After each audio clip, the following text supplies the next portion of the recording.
You think you know me.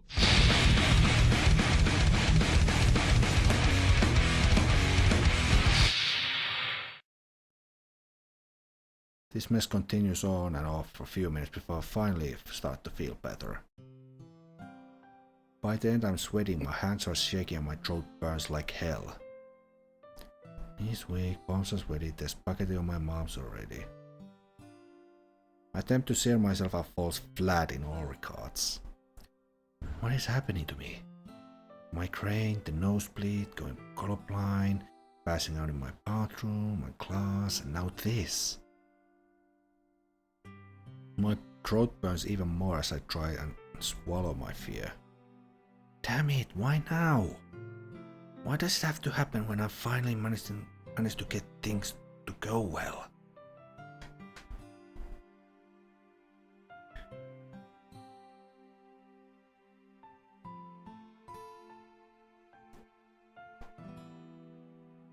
Maybe I really should go to a doctor about this, or at the very least tell my parents about it.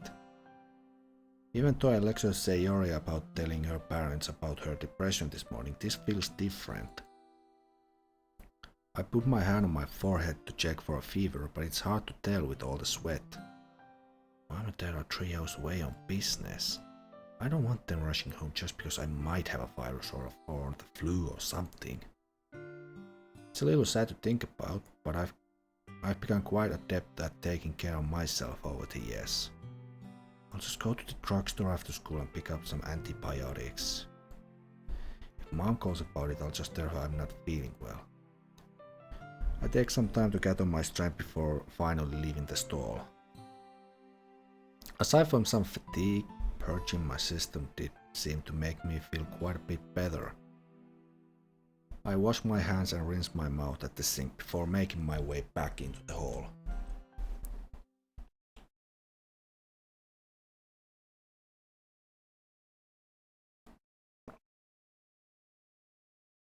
That's not good. Damn, how long was I out in class? It really is strange that no one woke me up. Plus, isn't there supposed to be another class in there after mine ended? My brow furrows as I think about it. My thoughts cease as I hear the door to the girls' bathroom close next to me. I see a familiar figure as I sneak a glance at who it is. Monika? Ah, Lopsa? There is an unusual paleness to her that I'm not used to seeing. Is she sick too? Oh, hiya. Hey, I wasn't expecting to run into you out here. Why is she trying to put on a happy face? It's clear she isn't feeling well. Don't tell me you were skipping class. No, I was just... Are you okay, Monika? You look like you're not feeling too well. Thanks, I'm glad you think I look sick. Hey, that's not what I know, sorry.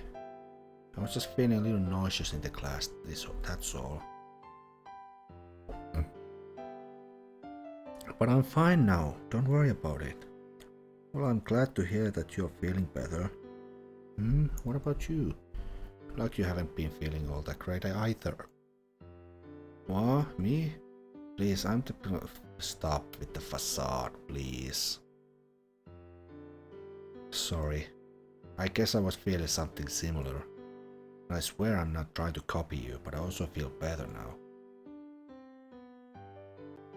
The news of my improved health doesn't seem to cheer her up. Strange. What was that? Oh, nothing important, I was just thinking about something.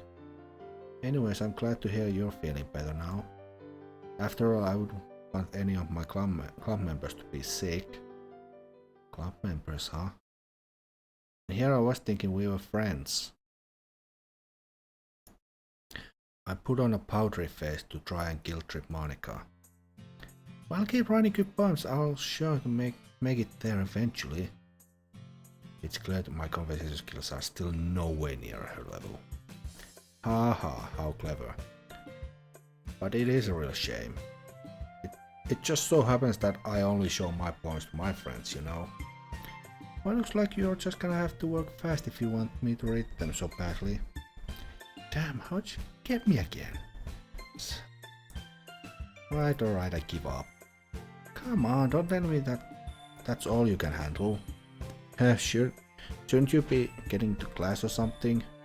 After all, I wouldn't want to be responsible for the class stars' grades to slip. I think I'd afford my grades to slip a bit. You, on the other hand, I will win against this girl one day. I swear so upon my knight's honor. Hey, I'm on your time. I'm just waiting to escort you back to your class.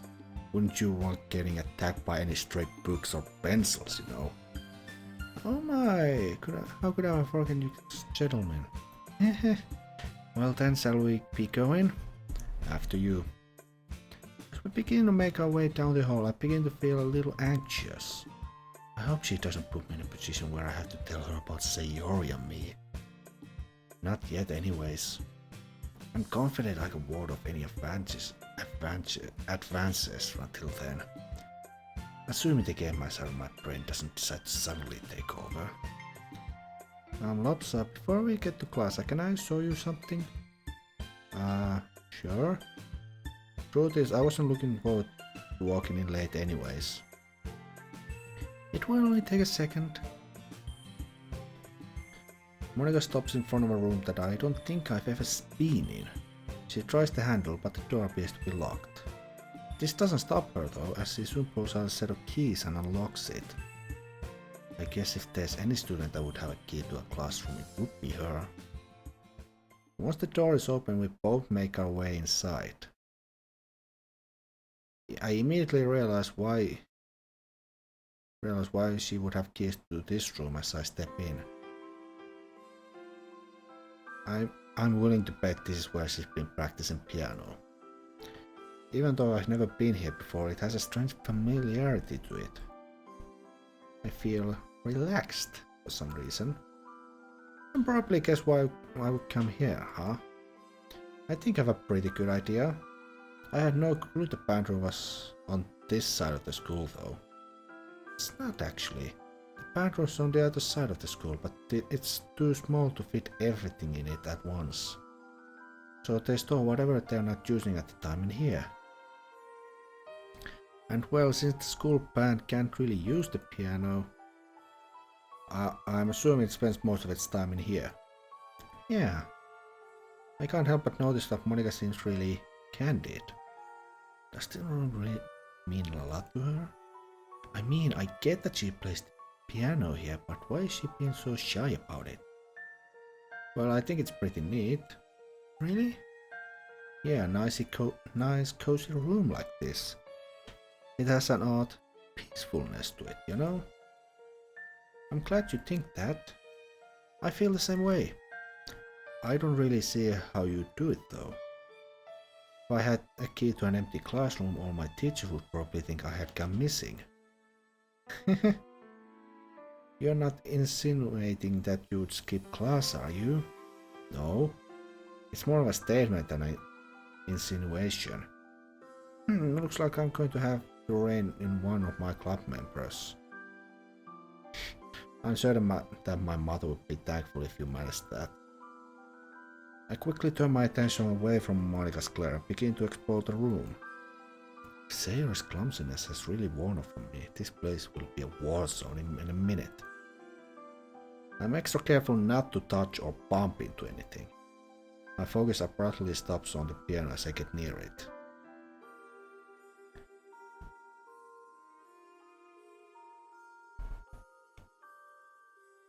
Much like the room itself, there is something familiar about this piano. My head feels a little foggy as I wipe some of the dust off it. Do you play at all? Huh? Monika's voice quickly snaps me out of my daze. Oh, I played some when I was younger because my mom played the piano a lot when she was in school. But as I grew up, I kinda just forgot about it. I can't say I was ever all that good though. Lopsa admitting he's good at something. I must be dreaming. Well, it wouldn't be much of a surprise considering how much you already dream about me. Heh. Wait. Did I just win? Did I finally beat her? I'm just barely able to withhold my celebration dance. Hold on. Does he actually have dreams about me? Continue my trend of copying Monika, my face also turns red. Anyways, I rack my brain to try and find a way to backpedal on this conversation. What about you? Does that excessive talent of yours carry over to the piano as well? I wouldn't exactly call it talent. But I've been practicing piano. I've been practicing quite a bit lately. I see. Well, while we're here, why don't you play something? Oh, I'm actually working on a piece now, but it's not finished with. I'm not finished with it yet. Practicing piano is one thing, but she writes her own music too? What about you? Watching you play might make me feel more confident. Jeez, again with the bullying. I was only teasing. Although I would be interested to see how much you could play. I know that if I actually try to play something, I'll just embarrass myself. But at the same time, it's like this piano is drawing me in. Do I really miss playing it that much, or is it something else? Sigh. Fine, but only on one condition. You have to keep any constructive criticism to yourself. Understood. I take a seat on the piano bench and try to gather my bearing. Let's see, my middle finger starts here. I could try and play something easy, like my thinking is abruptly stopped by Monika, who takes a seat on the bench next to me. Me sitting here won't make you nervous, will it? Of course it will. No, not at all. This bench isn't very wide to begin with, so having two people sit on it like this, I can feel Monika's leg and shoulder against me as I try to reclaim my focus. Natsuki wasn't wrong about that thigh meat comment. Damn it, Lopsa, focus! Like I said, it's been a while since I've played. I'm gonna test out some of the keys real quick. I position my fingers according to how I remember being taught when I was a kid. I feel electricity shoot up into my hands as I press down on the keys. What the hell? This time the tingling climbs all the way up to my arms. My head begins to feel heavy as I continue. I have a strange sensation going through my body as I play some more notes. It feels like I'm watching the world through my eyes, but I have no control. I continue to watch as my fingers slide across the piano with fluidity that I'm certain I don't have. This song, it sounds so familiar. Where have I heard this before? My head becomes instantly foggy as I try to think about why I recognize it. I feel as though I could fall asleep as the music continues to play in my ears. Lopsa! Huh? The world around me seems to slow down as I count to my senses. Sorry, Monika, I guess I was kinda absorbed by my playing. Lopsa, where did you learn to play that? Did I do something weird while I was playing? She looks like she's seen another ghost. Well, I'm not really sure, it just came to me. It was probably something my mom taught me when I was a kid that I had forgotten about. I scratched my neck as I nervously try to continue my excuse. Believe me, I didn't expect to be able to play something like that either. Guess I didn't want to outshine you too much. My nervous laughter doesn't seem to put Monika at ease. I see. Something your mother taught you when you were young. My heart starts to beat fast as I notice Monika begin to take shallow breaths. Yeah, it seems I retain more than I thought. I'm hoping it's just my imagination, but I swear I can feel her shoulder and leg pressing into me more. Damn it, this isn't good. I have to think about Sayori, but all at the same time I don't want to hurt Monika's feelings. You know, we've been here for quite a while. We should probably head back to our classes. Begin to stand up from the bench, but before I can put any distance between us, Monika grabs me by the wrist. Lopsa, it's okay if you're with Sayori. Huh? Don't you know about that? Surely Sayori didn't say anything to her.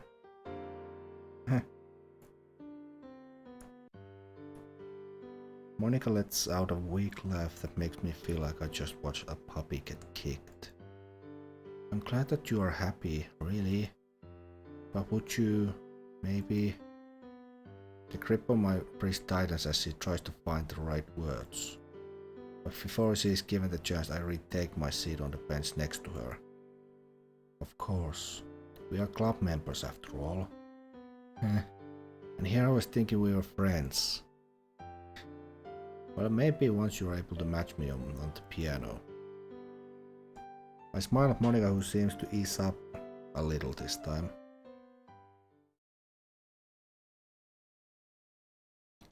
We continue to sit together for a period of time that I cannot determine. It's mostly quiet at first, but soon we find ourselves talking about various subjects. It's not quite what I would expect after a somber exchange that just happened between us. But it appears to improve Monika's mood, so I go along with it. We jump from talking about literature to philosophy to music. It feels like I'm having a conversation with a very confident and much less boring encyclopedia. We occasionally even take turns playing random skiplets of music on the piano. Luckily I don't lose control over my hands or arms this time. Which also means that I'm quite bad at it. I'm still a little... Wait, was that the lunch bell? Monika pulls out her phone and proceeds to check on the time. Looks like we might have gotten a little carried away, huh? Have we really been here for almost 2 whole periods? We? If we get into trouble, I'm saying this whole thing was your idea. I flash Monika a cheeky smile to show her that I'm joking. To think you would throw a poor girl like me under the bus. I guess Sayori really is dead. Yep, dead as said. Said? Oh, sorry. It's a quote from a popular movie. Pulp Fiction, right? Just because I'm a girl doesn't mean I don't get pop culture. Hey, to be fair, you did play dumb. I throw my backpack over my shoulders and begin to head out the door, with Monika in tow. Although I probably had plenty of time to learn not to underestimate you. It's alright. After all, not everyone can be a fast learner. I'm glad to see Monika returning to her usual self like this. I really hope she is actually okay with me and Sayori being together. I'm more than happy to be friends to her when she needs one, but that's all I can be. Once we exit the room, we both begin to walk in opposite directions. Aren't you going to lunch? Actually, I have first lunch. Wait, so is that through your lunch period? Yeah, but don't worry about it. I'm sure I can find time to eat lunch during class. Eating lunch during class, huh? Must be nice to be Miss Class Star. My cheeky smile returns for a sequel as I say this. I'm assuming you're already aware that I hate being called that. Perfectly so. I have to pay you back somehow for all the bullying. If by bullying you mean beating you up at wordplay, then I can understand why you want to pay back. Anyway, sorry again for making you miss lunch. But if you want me to pick you up something from the cafeteria, I'll be happy to. Thanks, but that's alright. I packed my own, so I should be fine. In that case, I bid you farewell. I look forward to seeing you in the club later. Yeah, see you then. It looks like Monika stops herself from saying something else. As we begin to go our separate ways, I can't help but feel a little guilty. First I turn her down, then she misses lunch because of me. Still, it seems that we both enjoy talking to each other. I just hope that's enough.